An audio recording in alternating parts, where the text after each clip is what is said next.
Dear students, we are on the series of bare strain theories and हमने अपने पिछले part में first part of bare strain theory में ये explain कर दिया कि पर्पस और थ्योरी प्रपोज करने का बेसिस क्या था.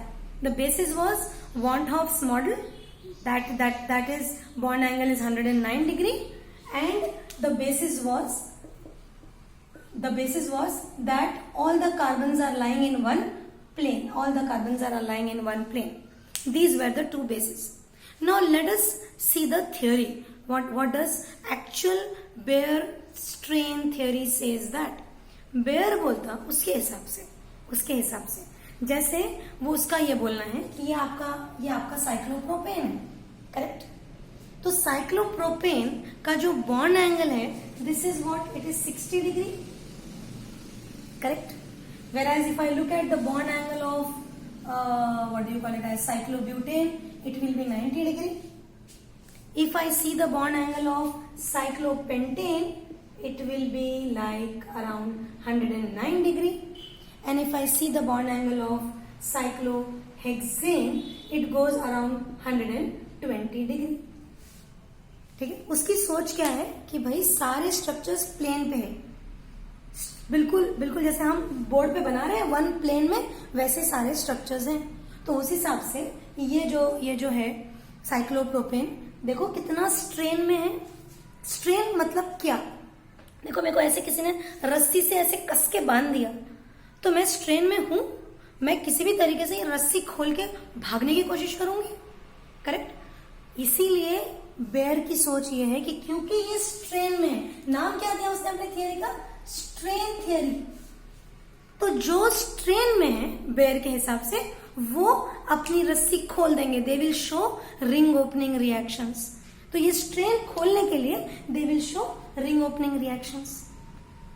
तो दिखती सी बात है यहाँ 60 डिग्री होना चाहिए था, कितना 109 डिग्री 28 इंचेस, और है कितना 60. So difference is around 50 degree, correct. मतलब स्ट्रेन कितना है, 50 डिग्री का स्ट्रेन ऐसे कस के बांध दिया.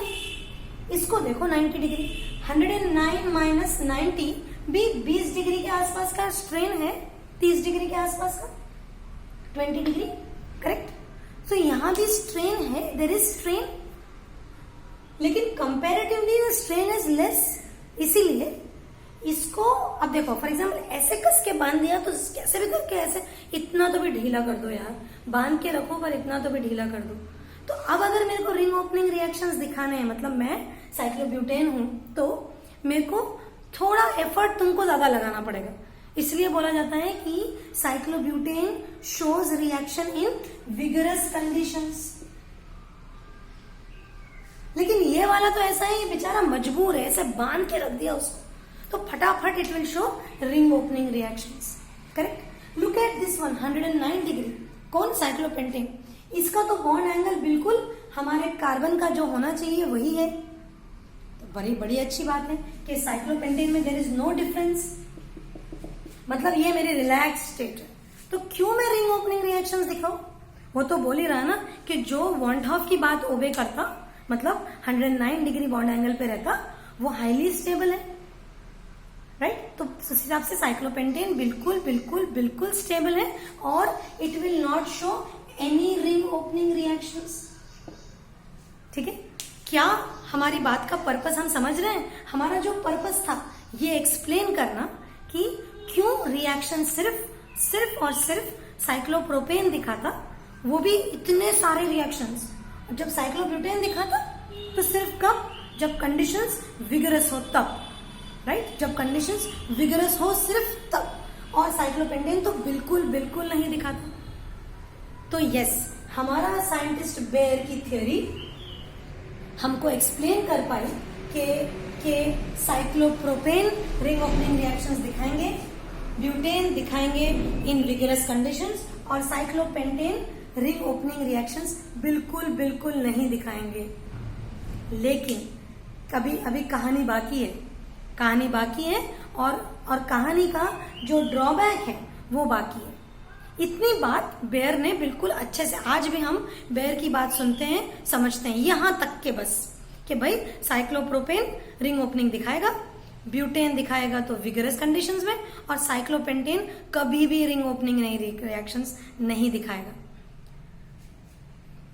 अब चलते हैं बात साइक्लोहेक्सेन की तरफ। 120 डिग्री यहां पर भी तो स्ट्रेन है, देखो look at the strain 109 minus 20 120, यहां पर भी तो स्ट्रेन है 10 डिग्री 20 डिग्री जो भी स्ट्रेन है वो, करेक्ट।